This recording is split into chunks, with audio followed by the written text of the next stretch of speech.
shout you've got. Come on. Hey, give it up for the drum line you guys are. Hey, today is all about Jesus. We're gonna sing out. We're gonna give him praises, lift our hands, shout out. You guys good? Here we go, let's sing. Sing you our God. Oh, you are God, and we lift you up. We'll keep singing, we'll keep praising. We won't stop giving all we got, 'cause you're worthy of all glory. Oh, there is no other. You are forever, Lord, over all. There's nobody like you, no one beside you. Hey, here's the chorus, sing to you. To you, let endless praise resound every night and day, and with no delay, let endless praise resound. Come on, get crazy, y'all.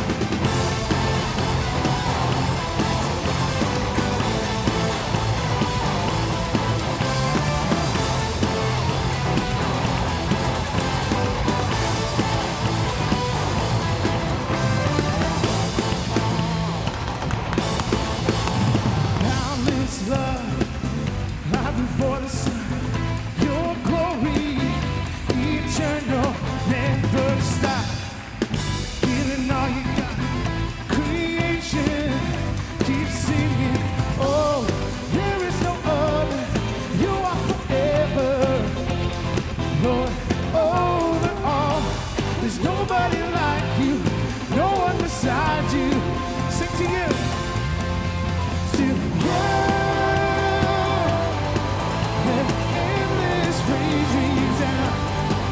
Every night and day, and with no delay, let endless praise resound. Come on, sing it again. To you, let endless praise resound. Every night and day, and with no delay, let endless praise resound. Hey, hey!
Let endless praise resound. Come on, you guys over here. Every night and day, and with no delay, let endless praise resound. To you, let endless praise resound. Every night and day, and with no delay, let endless praise resound. Come on.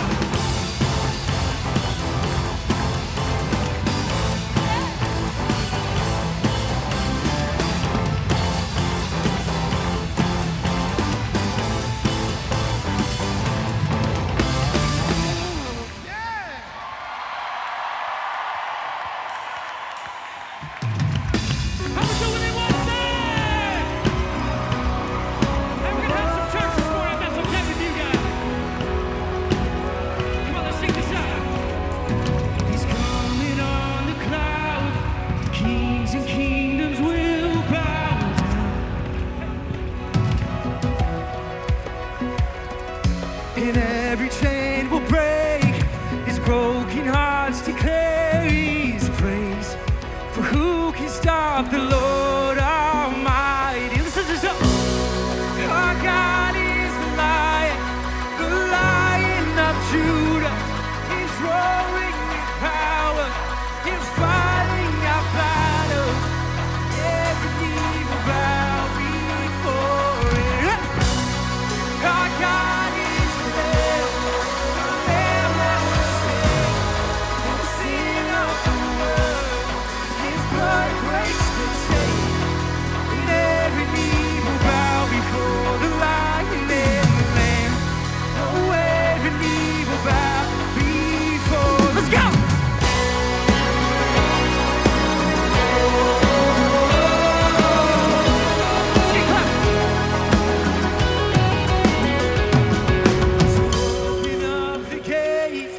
make way before the King of.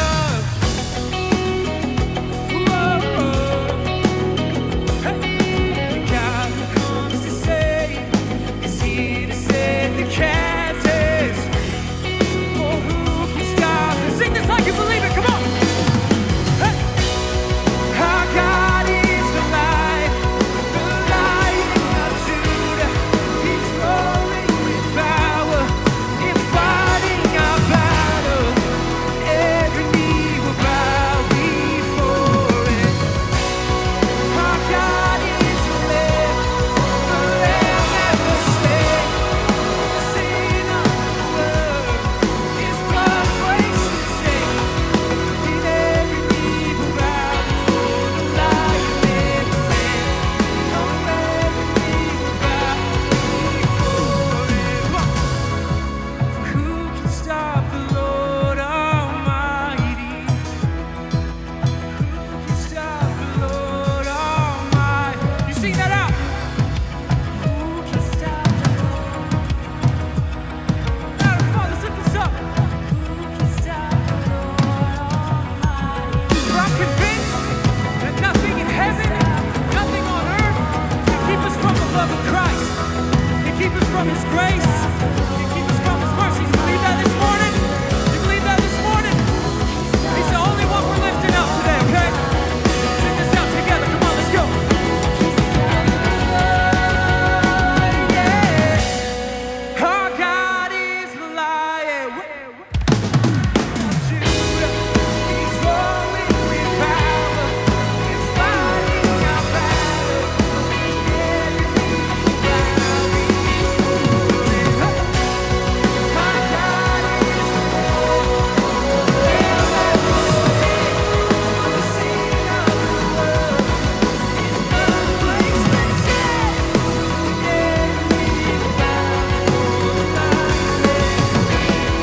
Oh, every knee will bow before it. Come on, lift that up.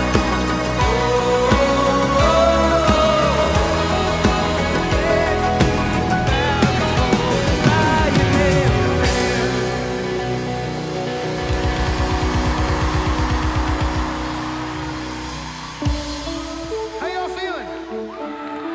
Feeling good? Hey, cool. Hey, we're Royal Company. My name is Chad. We're gonna get to know each other real well. Hey, guys. Hey, look, there's one thing we want you guys to know, okay? Is that we're in this together. See, we're Royal Company, the band, but you guys, you're Royal Company too. And that is, see, when we gather together in worship, we're made aware of God's presence in our life, and He meets us here in this place. But not only that, Jesus came, and His blood was shed on our behalf. That's right, get excited about that.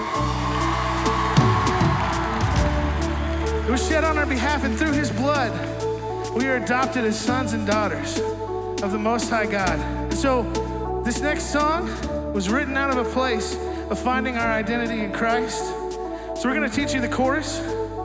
It goes like this. I was lost, but then you came, sent your son and called my name. Now I'm finding you, finding you. Love released me from my shame, raised the light back from the grave. Now I'm finding you, finding you. You guys gotta sing it. I was lost. Come on, let me hear you. Sent your son and called my name.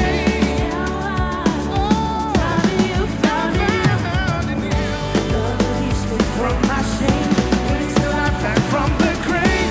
Now I'm, come on, y'all, let's dance, come on.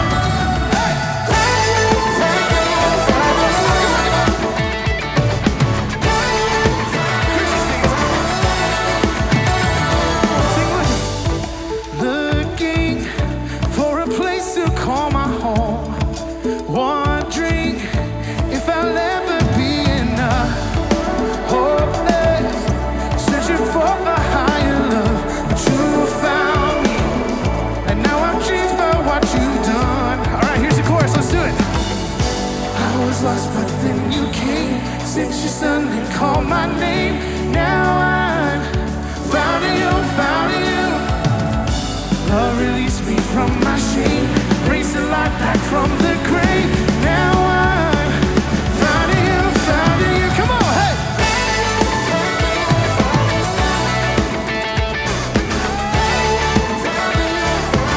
Oh, yeah. Sing Jesus. Jesus, your love covers all my sin. Mercy, meeting me right where I am. Revival, bringing me to life again. You found me, and now my future's in your hand. Here we go. I was lost, but then you came. Sent your son and called my name. Now I'm found in you, found in you. Love released me from my shame, raised the life back from the grave. Now I'm found in you, found in you. Woo!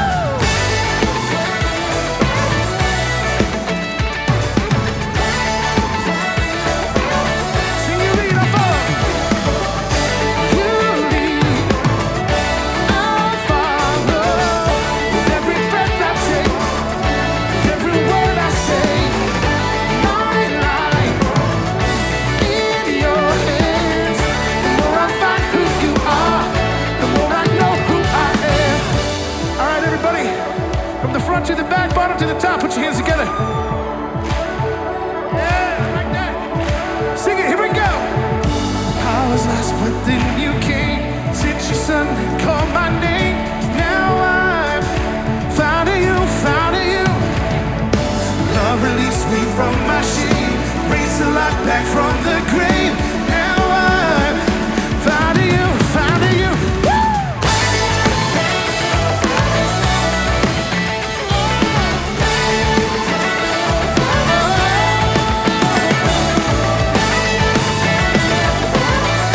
I was lost, but then you came. Now I'm found in you.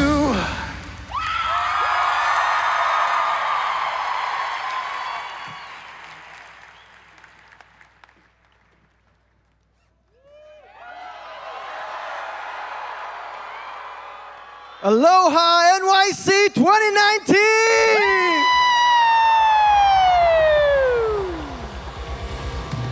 My name is Gordon, and I'm so lucky to be here. I feel like I'm one of the luckiest guys here because I get to serve as one of the pastors here all week at NYC.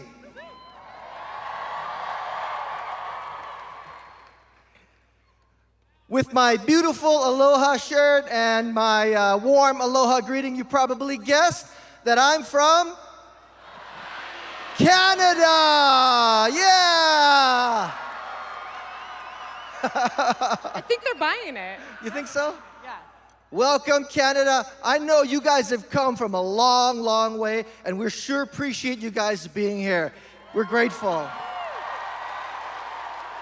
But really, I want to just welcome a group that's really near and dear to my heart. Where are the MKs? Missionary kids. Yeah! Yes. Woo! Welcome. I got to meet Joy Hines, who came here all the way. Where's Joy? All the way from Singapore to be here with us. Joy, welcome. And welcome all the MKs. But seriously, I was born and raised in Honolulu, Hawaii. So where are my 808 Ohana? Yeah, fam. There you go. Welcome. E komo mai to Phoenix, Arizona.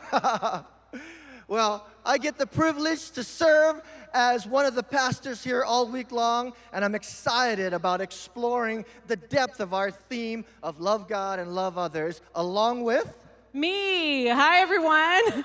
My name is Melissa Tucker, and I live and pastor a church in San Diego. Yes, I see you.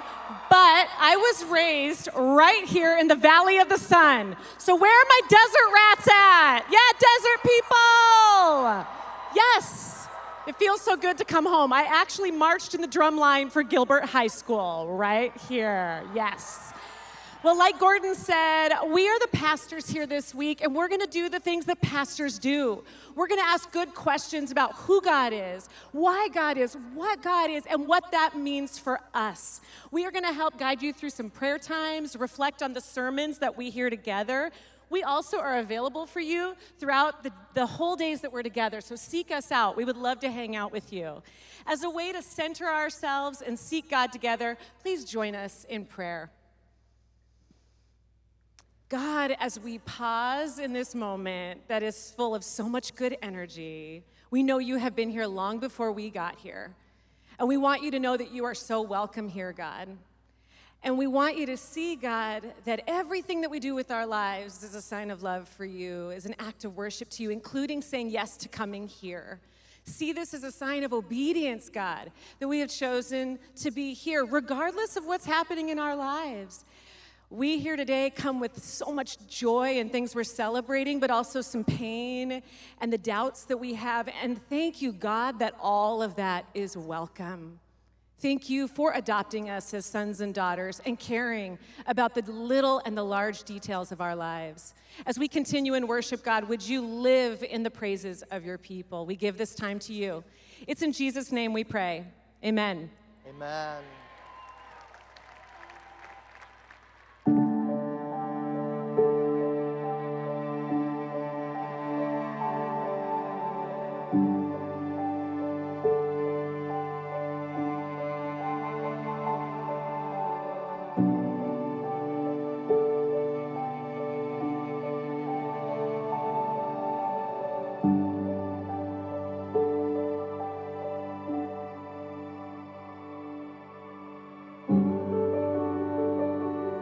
We're all on a journey.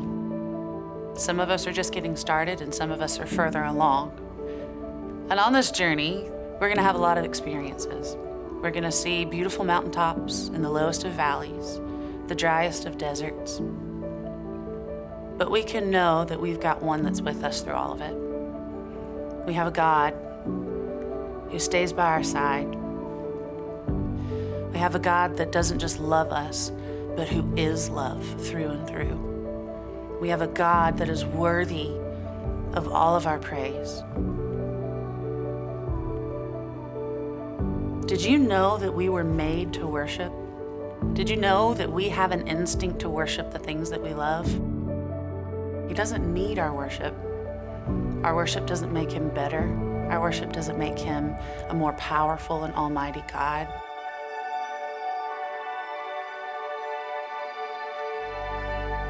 For me, worship is a part of who I am because I realize so deeply who I'm not. I realize that I need God in a big way. I need him to journey with me on everything. And so when we're in those places on our journey where we're in the desert and everything around us doesn't make sense and there's no hope around us, sometimes we need to hear our own voices say the words, God, you are good. God, you are worthy. God, you are in control.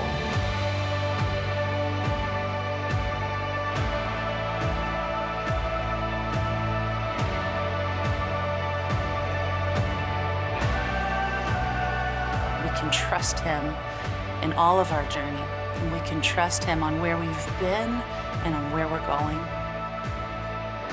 So in this place right now, I want to challenge you to put aside all the things that you came from and all the things you know you're going home to.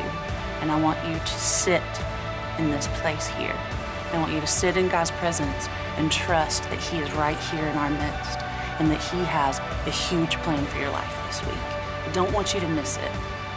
I want you to take it in and I want you to fully experience God in all of his glory and all that he has for you, so that you can take that home with you and carry that on through the rest of your journey.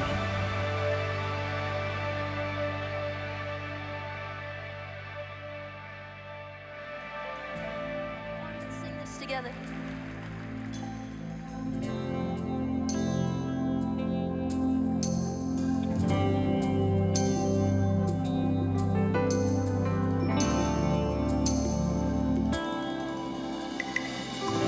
Before I spoke a word, you were singing over me.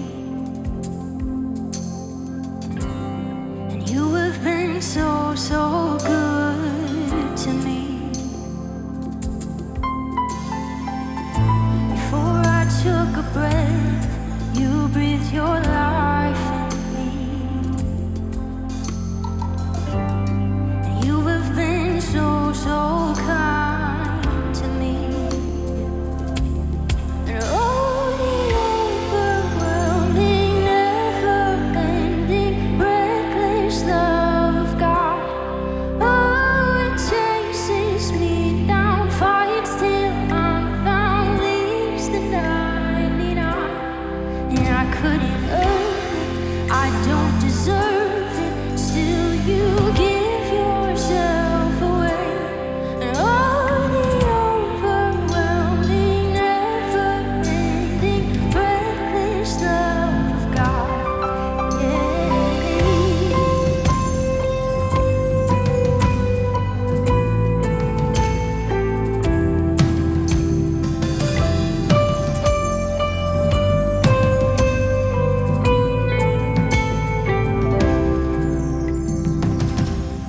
When I was your foe, still your love fought for me. And you have been so, so good to me. When I felt no worth, you paid it all for me. Yeah. You have been so, so kind.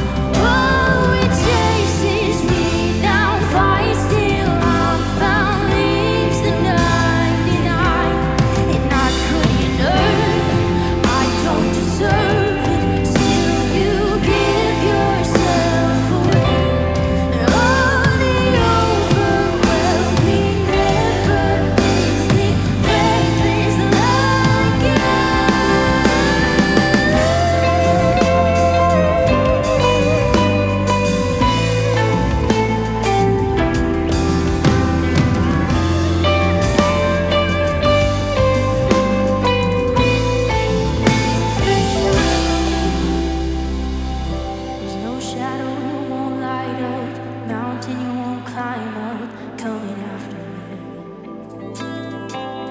There's no wall you won't kick down, lie you won't tear down, coming after me. We believe it. There's no shadow you won't light up, mountain you won't climb up, coming after me. There's no wall you won't kick down, lie you won't tear down, coming after me. You believe it? There's no shadow you won't light up, mountain you won't climb up, coming after me. There's no wall you won't kick down, lie you won't tear down, coming after me. There's no shadow you won't light up, mountain you won't climb up, coming after me. There's no wall you won't kick down, lie you won't tear down, coming after me.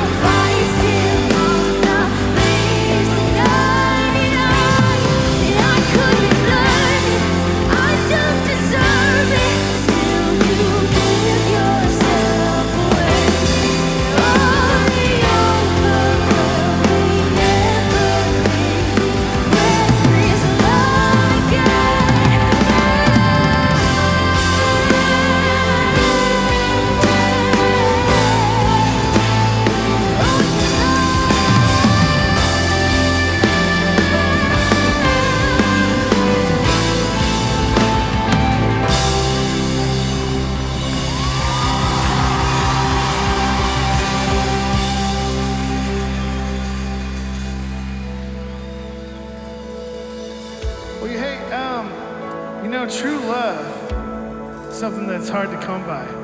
In our culture, it would distort the meaning of love. It would tell us this "I'll love you if" game. I'll love you if you look a certain way. I'll love you if you wear the right clothes. I'll love you if you say the right thing. I'll love you if you do this for me. I'll love you if you're intimate with me. I'll love you if you believe the same way that I believe. But that's not what true love is. See, God's love is unconditional. It says in 1 John 4 that this is true love, not that we love God, but that he loved us first and sent his son Jesus as an anointing sacrifice. That's right. So, if you don't hear anything, hear this. God's love is unconditional. He loves you and he chooses you just as you are. Let's sing this next song together.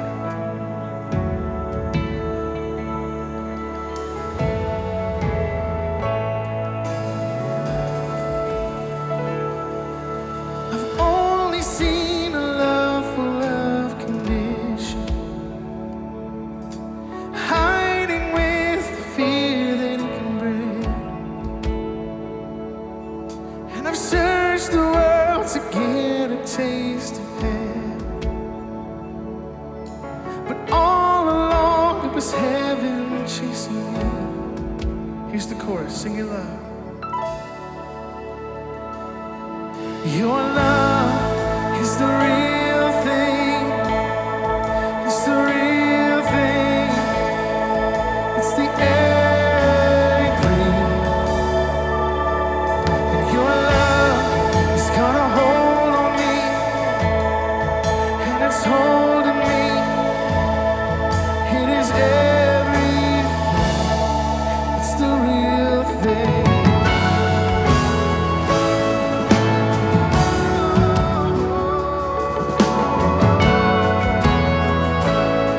Sing your grace. Your grace is more than just an obligation. You give without a promise of return. Your mercy looks beyond my reputation, for I belong in heaven's destiny. Sing that again.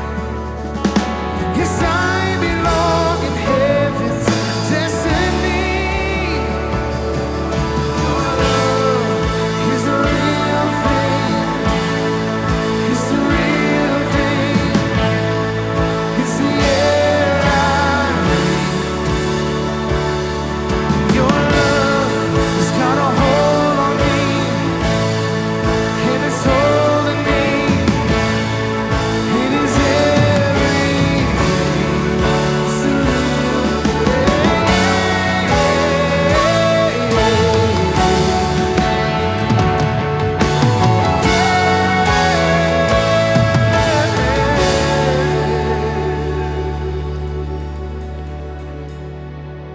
Sing, I cannot run.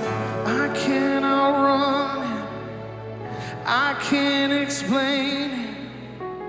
I don't deserve it. Jesus, your love for me. I know. Come on. That's it.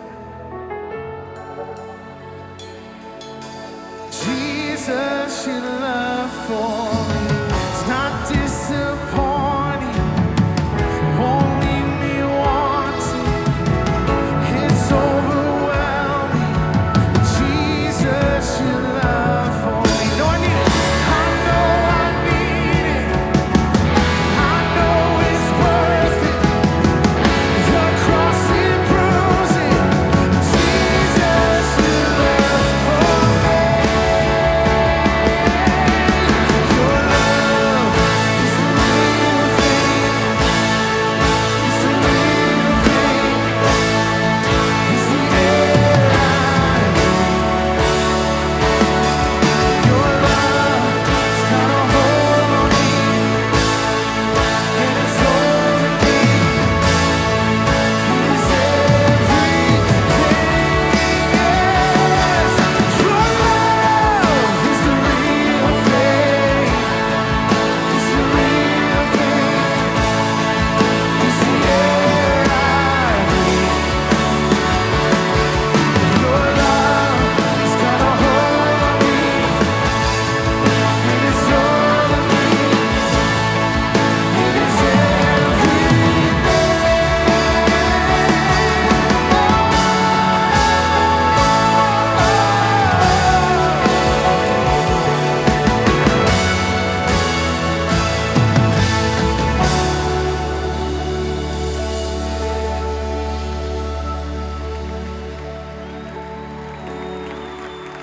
There's a place, and there's a place for me.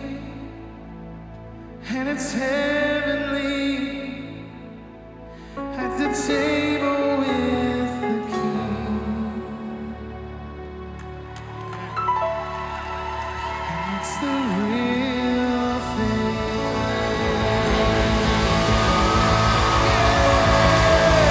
Come on, give us a praise. Give God the glory he deserves. Yeah!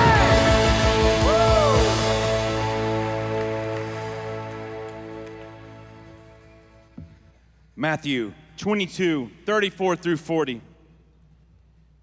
Hearing that Jesus had silenced the Sadducees, the Pharisees got together. One of them, an expert in the law, tested him with this question: "Teacher, which is the greatest commandment in the law?" And Jesus replied, "Love the Lord your God with all your heart, and with all your soul, and with all your mind. This is the first and greatest commandment. And the second is like it. Love your neighbor as yourself.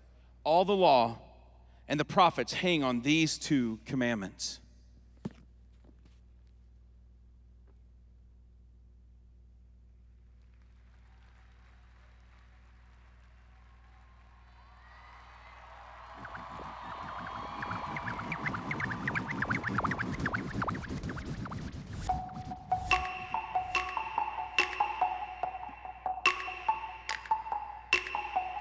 In the beginning was the Word, and the Word was with God. The Word was God. The Word was with God in the beginning.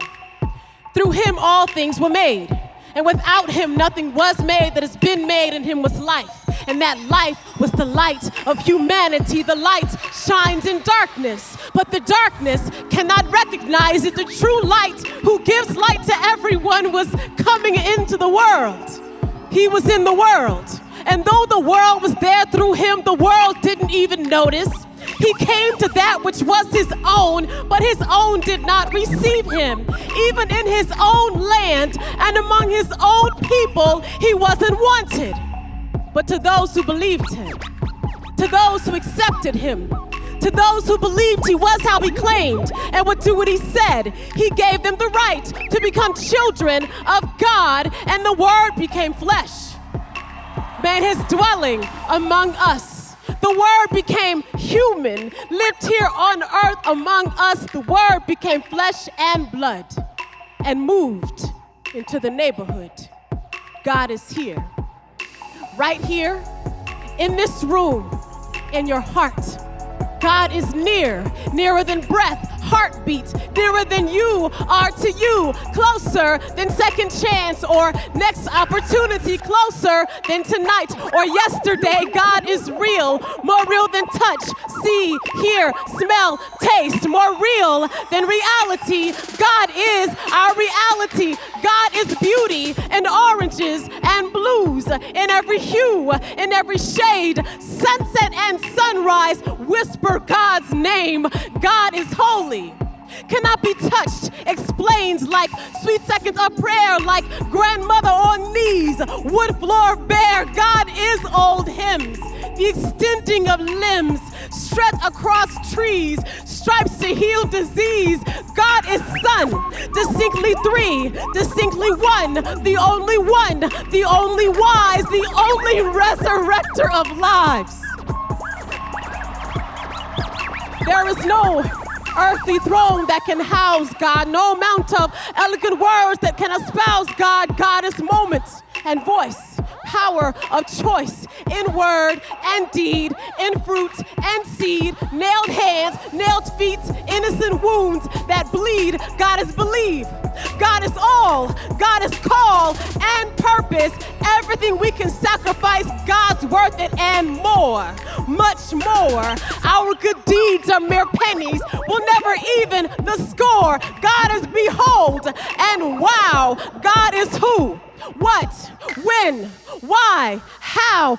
God's the one who puts on the show. God's the one we come to see. God is soul's cry and sinner's plea. God is the epitome that no one can light a candle to or come within a 1,000,000-foot pole of. God is love. maker of ways, of earth and wind, ancient of days, has no fear. Have no fear, our God is here. Have no fear, our Redeemer is here. Have no fear, our Savior is here. Have no fear, our God is here.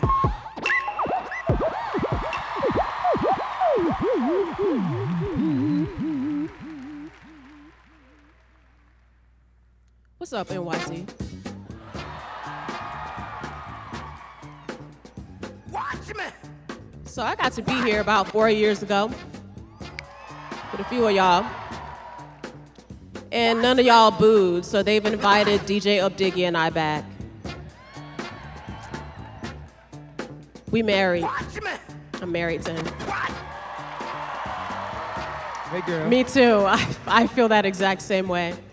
So whenever artists, bands, speakers come up here, you know, before y'all get into the building, we all do what's called a sound check.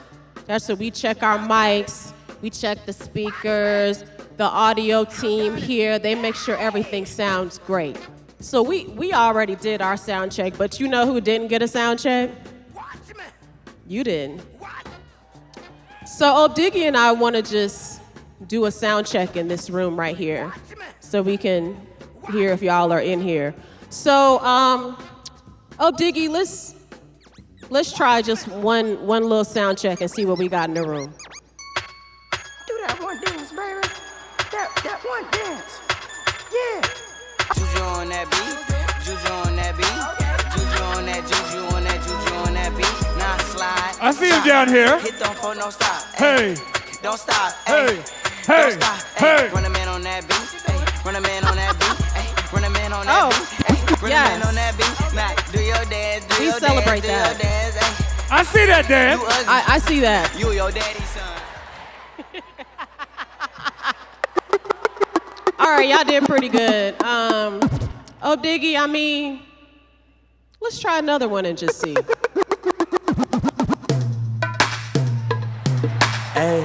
I mean, you can't Dougie sitting down. Teach me how to do it, ayy. Baby, like smooth. What? Can you teach me how to Dougie? You know why? Cause all the I see that, Dougie. all I need is a beat. I know y'all can do it. And for you to back it up and dump. Let me get one person right here, just one of y'all. I mean, the Dougie was Just strong one. back in my I s- section. I do recognize that. I recognize. Okay. Some of y'all youth groups was like, nah, we gonna send a tribute. All of us are not standing. One of y'all is gonna represent all of us.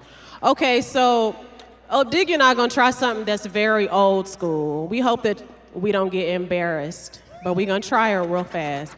So there's a TV show, and this next song, it comes from this television show. So I'm just gonna put this out here. If it doesn't go well, we're gonna pull it back real fast, but if you're a fan of this song, then maybe you'll know the TV show we're talking about. Oh, Diggy, let's try.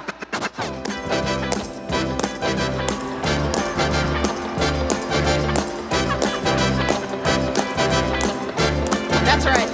You Yep, got it. Yep. It's not unusual to be loved. Y'all, you sound good. It's not unusual to have fun. Okay. But when I see you hanging about with anyone, it's not unusual to see me cry. Wow, that's a really sad song. Yeah, I was looking at the lyrics today and I was like, wow, that's, it's like a Drake song, but different. Okay, so since y'all know this television show, let's just real quick, we all just gotta get our raps out. So we're gonna get our raps out real quick. So let's just give it a try. Now this is a story all about how my life got flipped, turned upside down, and I'd like to take a minute, just sit right there. I'll tell you how I became the prince of a town called Bel Air. Oh yes, very proud. There's some dancing going on in here. I see you there. It's a jam. I mean, are we gonna try for the verse of Diggy? I don't know. In West Philadelphia, born and raised on the playground town is where I spend doing out maxing, relaxing, all cool and all couple of guys who were up to no good started making trouble in my neighborhood. I got in one little fight and my mom got scared and said, yes!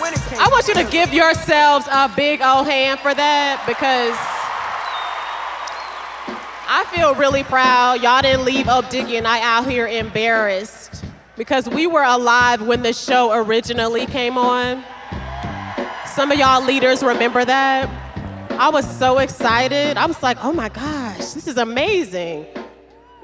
Some of y'all need to go back and YouTube Parents Just Don't Understand. Don't do it now. Don't do it now. Speaking of parents, I want to talk to y'all about moms real quick. And wow, some of y'all are cheering for moms. That's what's up. That's what's up. That's good. It's a jam. I know some of y'all not cheering because some of y'all like, I don't want to cheer for my mom, and I feel it. I feel you. When I was, younger, I just thought my mom didn't really know a lot of things. I felt like I was trying to tell her things, and then she was saying things back to me, and I was like, Mom, I don't think you understand whatever it was like in your, dune and buggy days or whatever y'all did. That's not how it is today. It's not how it is for me. So this next poem I'm gonna do for y'all is the first time that I ever performed poetry. People always ask, how did you get started? It's totally because of my mom. So my mom did not believe in privacy in her house. I don't know if y'all have any parents like this. And my mom was like, if I find it, I'm reading it. And I don't want y'all to think that I'm old and decrepit, but we didn't have cell phones in high school. I know y'all are like, wow, are you 75 years old? No. There's some of us out here that didn't have cell phones in high school, and we're still very youthful. So we didn't have cell phones, so what we did is we wrote notes to each other in class when we should have been paying attention, and we would pass the notes in between class. Well, my mom came upon one of my notes, and she was like, who's Terrence? And I was like, oh, he's this boy in my chemistry class. My mom was like, I'm not sending you to school to study that kind of chemistry. Just so y'all know what I was dealing with. So my mom is the reason why I even became a performance poet, because she found one of my poems, decided to send it into a competition. If it won, then I had to go there and perform the poem in public. I was very shy. I was not a person that wanted to be in front of people. So my mom came to me on like a Wednesday, and the ceremony was on a Saturday. She was like, your poem won this competition, so on Saturday we're going. And deep within, I was like, nah, I'm not going. That's a terrible idea. But because my mom's kind of crazy like that, I was like, yeah, no, that's cool. Saturday, Mom. I'll see you there. So I'll go there, perform my poem in public, and fall in love with it. What am I trying to tell you? Number one, moms be knowing. Don't sleep on the things that moms be knowing, okay? They be knowing things. Moms be knowing about life. Moms be knowing about falling in love. I'm gonna tell you something that's gonna be upsetting for you. Moms be knowing about making out.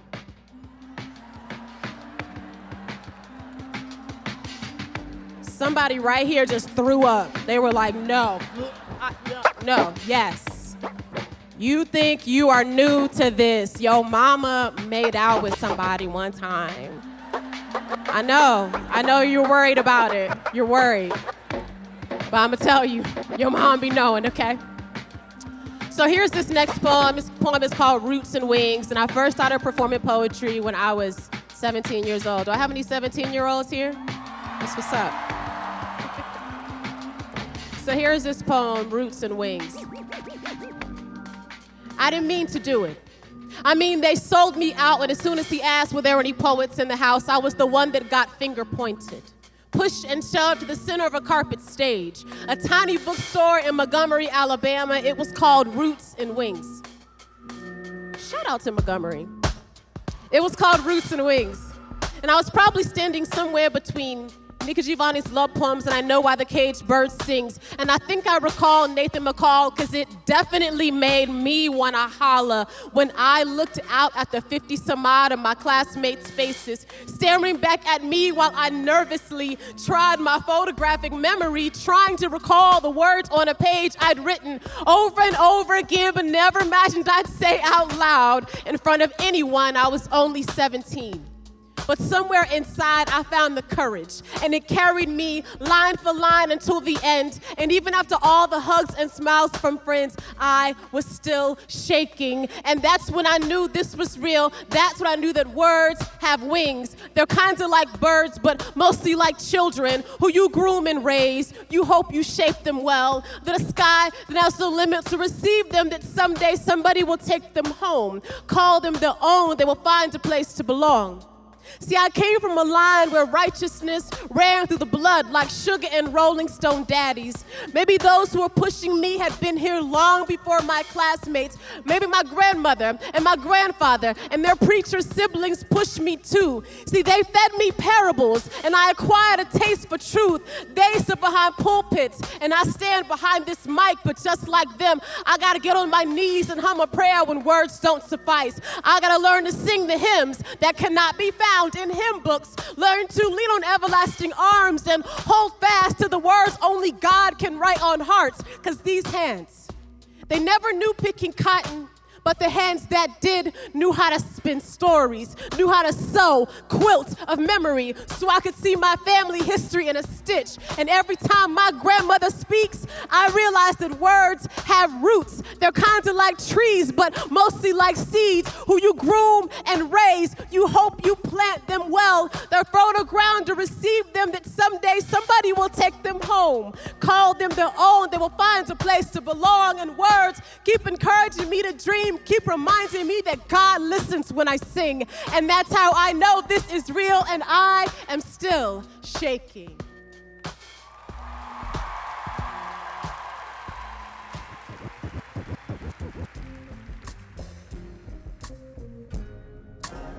So when I was in high school, we used to have what was called the cool kids table. Y'all probably still have this. And in our school, this was like in the cafeteria, and I went to school in San Antonio, Texas. Shout out to Texas in the building. Judson High School, I'm just gonna say it out loud. Nope, see, that was the end of it. They were like, no, nobody knows Judson. It's two of y'all, but I hear you, Rockets. Okay. So in Texas, football is like a huge deal, right? So like our cool kids table is like full of football players. Just so y'all know, I was a nerd, so I wasn't invited to that. Shout out to nerds, because being a nerd's awesome. It's great. It's really great, because turns out nerds are running the world, so we love that. We're out here. We're out here reading books, being introverted. It's great. So the funny thing about the cool kids table, though, is the cool kids table doesn't stop just because you're in high school. Like every adult that's also in this building with you, we have our own versions of the cool kids table. Just looks different as you get older. But I'll tell you, one big place for the cool kids table is on social media, right? Because social media is a place where we want to be cool. Like if you're like me, I put up a post on Instagram and I'm like, I put up that post, I'm gonna walk away. Comes back 2 minutes later, how many people liked it though? How many likes does it have? Who was watching the story though? And why you passed by but you didn't like it? Why you like it and you didn't comment, right? So I want to talk to y'all about me trying to imagine, what is Jesus' cool kids table like? Let me tell you what's really cool about Jesus is everybody was welcome at the table. Whether you thought you were a cool kid, whether you weren't a cool kid, everybody's welcome to Jesus' cool kids table. In fact, Jesus sat at the table with people that other people were like, oh, Jesus, why are you sitting with them? Why are you hanging out with those people? And if you're in this room today and you feel like you're the kind of person that Jesus would never hang out with, you're wrong about that. Because Jesus wants to hang out with everybody. He wants all of us to get closer. He wants all of us to be welcome. So I want you to just sit along with me as I do a little reading right here from my book, How to Fix a Broken Record. which is full of other stories and, goofy things I have to say. So this is an excerpt from 2 chapters. One of the chapters is called Reasons Why Social Media is the Best Thing That Ever Happened to Me. And the next one is Reasons Why Social Media is the Worst Thing That Ever Happened to Me. Here are a few amazing things social media has brought to my life. I have an excuse to be nosy. Nosy used to be relegated to Pearl from the apartment building and sitcom 227. Shout out to the old heads that remember the show 227. An elderly woman named Pearl spent most of the show touting her wisdom and wit from the window of her apartment. I am the Pearl of my social media. I scroll my newsfeed sometimes for the sole purpose of being nosy. When someone posts something controversial or offensive, I click on the comment section and grab some popcorn like I'm at the movies. When people break up, I look at each of their timelines to see if they have deleted their couple pictures yet. Thank you, social media, for helping me to be nosy from the convenience of my couch. Reasons why social media is the worst thing that ever happened to me. Being on social media is stressful. It can cause high blood pressure, panic attacks, and stink eye. Okay, I have no medical evidence for this, but I do know if you let it, social media can ruin your life, your lunch, and possibly a few distant friendships. In 30 minutes of scrolling through social media, I have wondered the following. Is my house clean enough? Is my relationship loving enough? Do I work enough? Do I work too much? We need to have kids right now. No, never mind. Kids are crazy. Look what his kid did to the kitchen. Wait, I wish I had that couch. Do I get enough sleep? Do I sleep too much? I wish I had that house. I wish I had that opportunity. Why didn't I get invited to the party? I mean, I probably wasn't gonna go anyway, but they could have at least invited me. Does she wake up looking that pretty? My hair never does that when I wake up. My hashtag no filter pictures never look like that. Did I choose the right angle for my selfie? Do I take too many selfies? Do I not take enough selfies? Should I do the selfie challenge? What about the love your spouse challenge? What about the gratitude challenge? What about if it's boot season or sandal season or cuffing season? Do I Netflix and chill? Do people who say Netflix and chill actually Netflix and chill? Is it crunk? Is it turnt? Is it lit? And what is the age bracket for who should say what? Are my dinners foodie enough? Are my foodies dinner enough? Am I enough? Do not scroll social media if you are bored, lonely, hungry, hangry, or tired on Valentine's Day, during the Are We So Disgustingly in Love 30-day challenge, after a breakup, before a breakup, while fighting with your spouse, after fighting with your spouse, while potty training your children, when it's raining, when you've gained or lost weight, when you have a big project to finish, or when there is a dessert table nearby. Do not scroll social media when you are trying to finish writing a book, or you will never finish writing your book. Do not scroll social media and call it research. 2 hours later, you will know nothing more than you knew when you started, and you will have a craving for that chicken Alfredo lasagna espresso smoothie because of some video that you saw. Because of social media, I have learned the offensive political beliefs of people I love. I have learned that some people don't eat donuts, cornbread, or cake. There is a lot of sadness in the world. Sometimes I try to imagine what it would have been like if Jesus had social media. Would he have had a Facebook group for his disciples? Would Peter have live tweeted the Sermon on the Mount? Would John have posted the fishes and the loaves on Instagram? Would Jesus' wine wedding miracle have had a hashtag? Would his mom ask him to post a picture of his miracle on Facebook for her? Would he try to unify the Android and Apple users? I don't know. We'll never know. But I'm certain Jesus would use social media to do what he always does. He'd love those who so many people deemed unlovable. He'd invite the outcast. He'd have a low tolerance for those who hide behind their religious piety so they can seem like they're better than other people. He'd speak truth devoid of pride. He would still give his life for all of us, those of us stuck on our phones and tablets, and those who prefer face-to-face to FaceTime. I'm also pretty sure Jesus would not invite anyone to play Candy Crush Saga.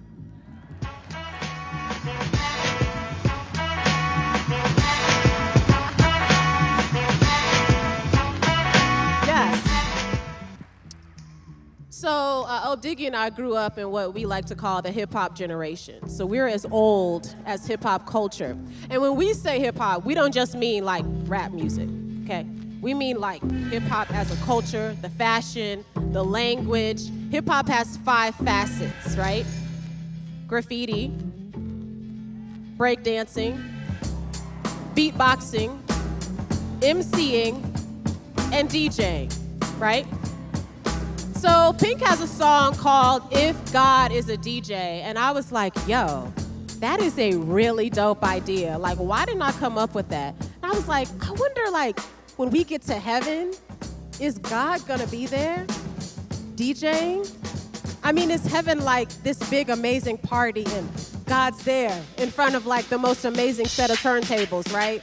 And I mean, God's got all the hits ever written in all of time, okay? But before I get into this, Diggy and I gotta give y'all a little hip-hop history just so y'all know where we're coming from, okay? So hip-hop was born in 1978. Some of y'all are like, people are old that were born in 78. It's not true. People that were born in 78 are amazing, okay? This is the era of disco. This is when music was being played on LPs or vinyl. You seeing all the vinyl. It's coming back in Urban Outfitters and Barnes & Noble, right? So hip-hop DJs were like, I don't need just one record player. I'm gonna take 2 record players, and I'm gonna take what's called the musical break, okay? I'm gonna take the break from this song and the break from that song. What's the break? The break is the time that the singers back up from the mic and the musicians just jam out, and the DJs would take 2 different breaks and make a whole new song. And you're like, this is fine, this is cool, but this is the beginning of NYC, and I thought we were gonna be talking about worship, and I thought we were gonna be talking about Jesus, and what in the world does DJing have to do with that? Well, look, maybe Jesus is a DJ. I mean, if you think about it, isn't God always taking all of our breaks, right? All the parts of our story, all the cool stuff, all the stuff that went bad, our family, our friends, our heartbreak. God's taking all of it and mixing it and mastering it until he makes something beautiful out of you. And you might be like, that's fine, that's cool, Amina, but I mean, where is that at in the Bible? Because they didn't have turntables in the Bible. They just had like instruments and whatever. Okay, well, we can turn to Romans 8:28 and we can talk about how all things work together for the good of those who love God and are called according to God's purpose. That means everything in your life. Whether it hurt you so bad, whether it gave you so much joy, everything in your life, God is working it for the good. Everything. But why should I keep explaining DJing when we have a DJ here with us? DJ Diggy is gonna give us a mini master class, if you will. And while he's DJing, I want you to think about, where is Jesus DJing in your life right now? What are your breaks? What are the places where God is making something new and something beautiful out of you? DJ Diggy, kick it.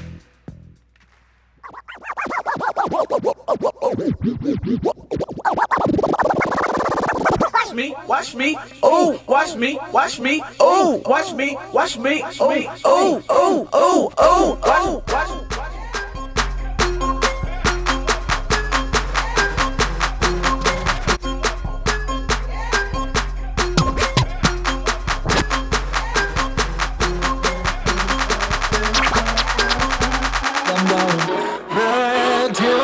Hands up now, bounce, bounce, bounce, bounce. Get up out out your seat, put your hand to the sky, say, hey, yo, you say it. Just say it, hey, yo, you say it. Now, clap your hands to the beat, y'all. Then clap your hands to the beat.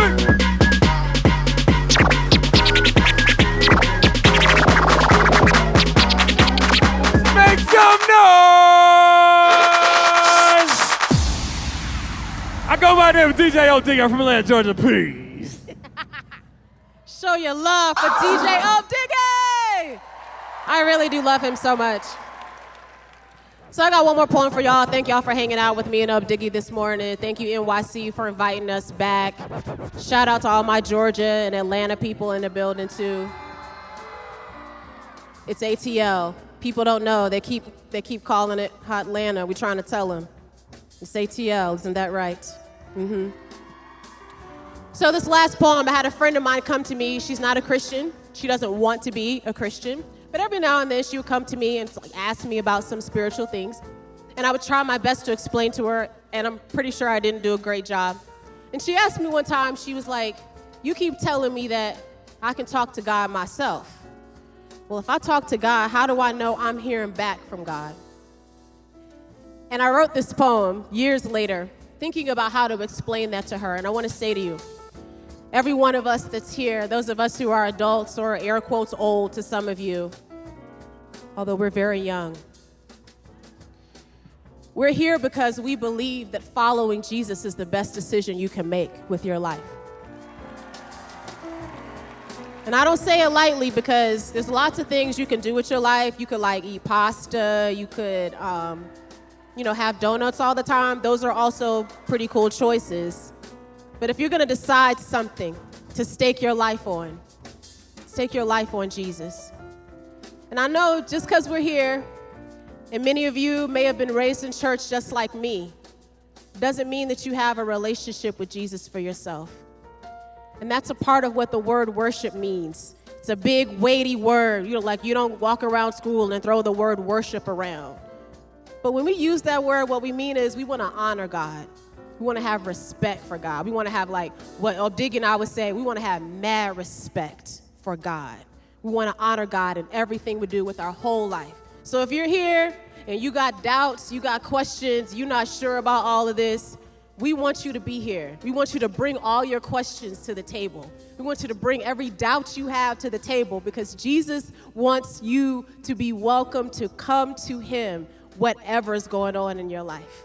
Whatever is happening with you. If your family's doing great, if your family's split apart, whatever's happening, bring all of it to Jesus. Bring it all to Jesus' table. Nobody's too cool or not cool enough to come to Jesus. Here's this last poem. It's called She Said, How Do You Know When You're Hearing from God? She said, how do you know when you're hearing from God? I didn't know how to explain. It is to explain the butter grit of cornbread to a mouth that just discovered it has a tongue.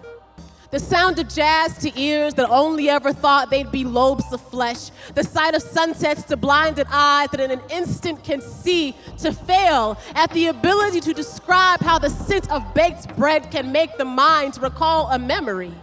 Every detail of a house, a room, a conversation, like explaining to a newborn baby, this is what it feels like to be held. My words never felt so small, so useless, so incapable.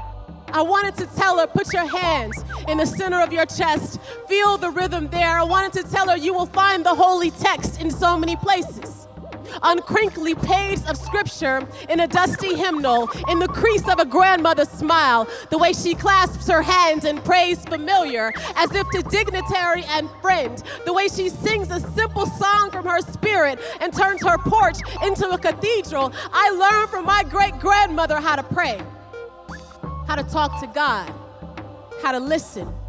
Watching her and the silver-haired church mothers gather in her living room. See, they prayed living room prayers because you don't have to be inside the four walls of a church to cry out to the God who made you.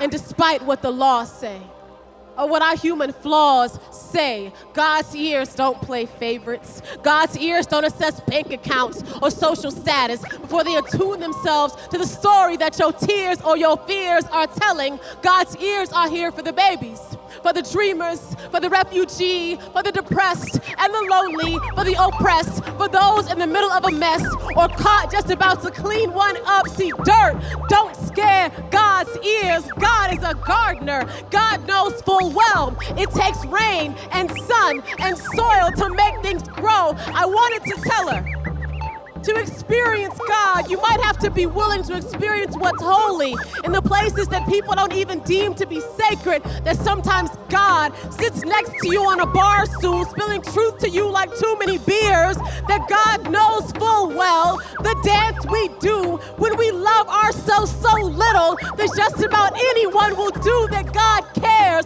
about the moments you find yourself on the edge of a cliff, on the edge of sanity, on the edge of society. I wanted to tell her that God is always waiting, lingering after the doors close and the phone doesn't ring and you are finally alone, that God is always saying, I'm here. I love you. Don't go. Stay, please. How God is pleading with us to love, to trust. When I think about her, I hear the voice of God lingering in her very question. Just like her, just like you, just like me, we're all still searching, still doubting, and I know I don't have all the answers. Maybe I never will, but the best thing we can do is put our hand in the middle of our chest, feel the rhythm there, turn down the noise in our minds and in our lives and whisper, God, whatever you want to say, I'm here, I'm listening.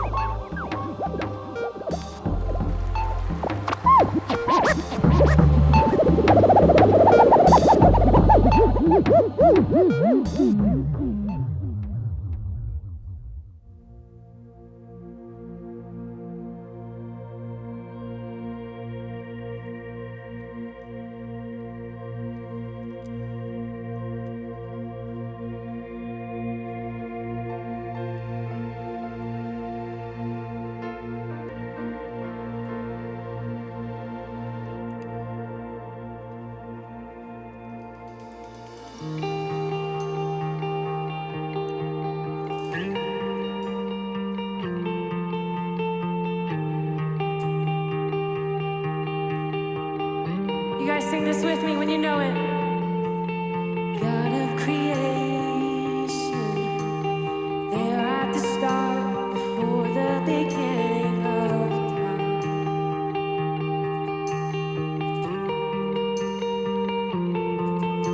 With no point of reference, you spoke to the dark and fleshed out the wonder of light.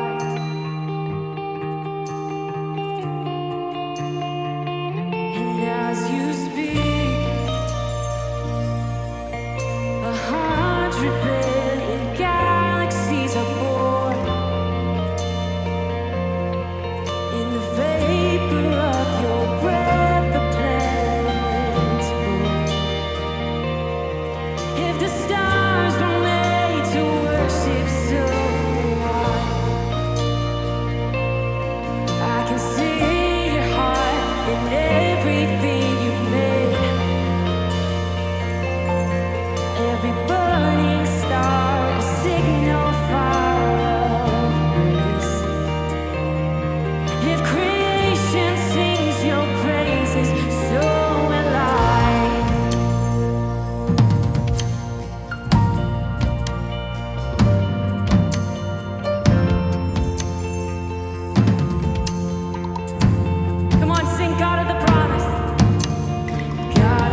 on a hill you create, the light of the world, abandoned in darkness to die.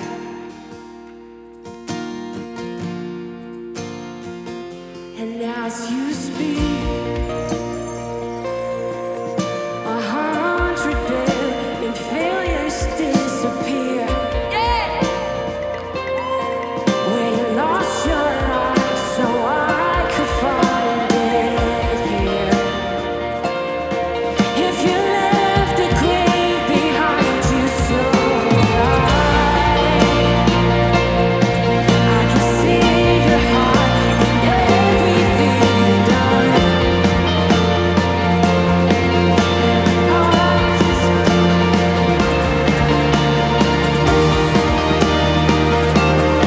If you're glad we chose surrender, so will I.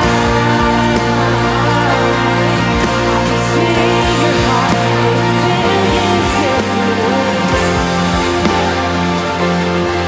Every precious one, a child you died to lose.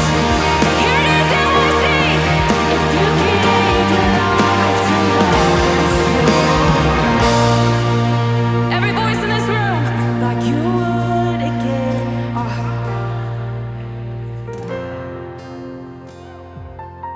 But one measure could amount to your deeds. You're the one who never leaves the one behind.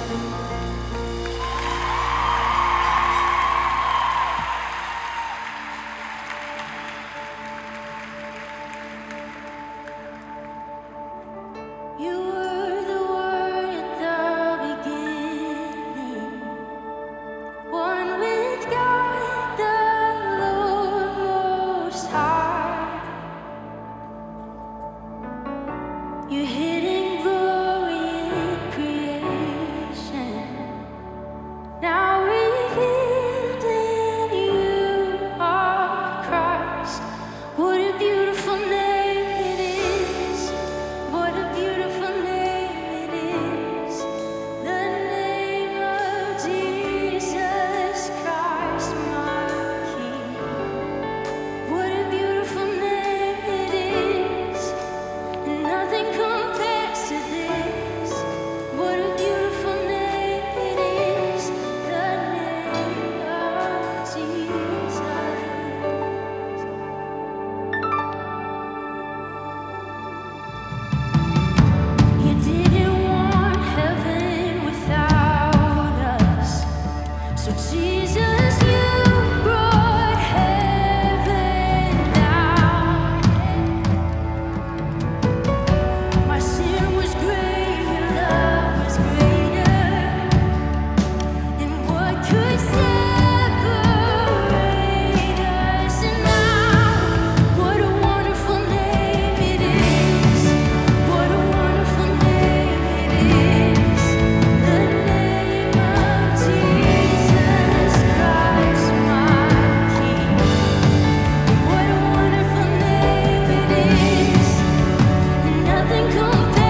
Amen. Thank you, Royal Company.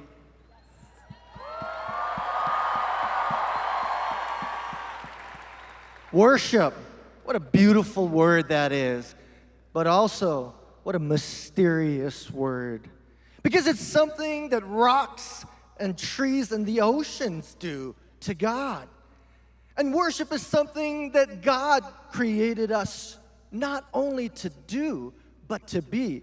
And you have heard, I'm sure, many times before that we were created to be worshipers.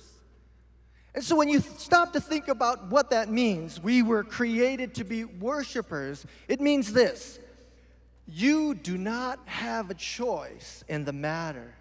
You are a worshiper. You don't have a choice. In this world and while you live, you will worship something and someone.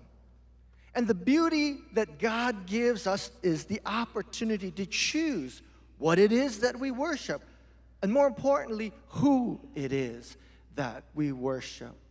You see, we're worshipers and we don't have a choice in that. We will worship. And it is our hope and prayer that as we journey together, you understand the power and the value of worshiping God and God alone.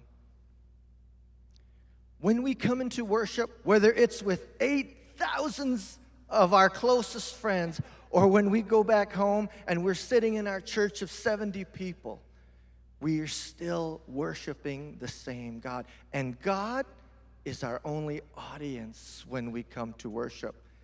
That's why in John chapter 4, Jesus says true worshipers will worship the Father in spirit and in truth. And listen to this. Then it says, and they are the ones that God will seek. When we worship God in spirit and in truth, God seeks us out. Today, as you worship God and you made that connection of your heart with heaven, God's presence is here with us. That's amazing to know.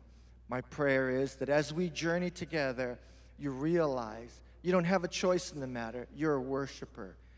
I pray we choose to worship God. So good, Gordon. And one of the things we hope happens over your time at NYC is that the definitions of words that you use and hear all the time expand. And one of those words is worship, a word that we use and hear all the time. And while at the very core of worship, what we mean when we say that is to display and show our love and gratitude to God. That's what worship is. But so often, we limit it and shrink it to mean singing. Or we think it's something we do when we step inside church or we're at an event like this. But worship is so much bigger. It's all the ways we show our love and gratitude to God.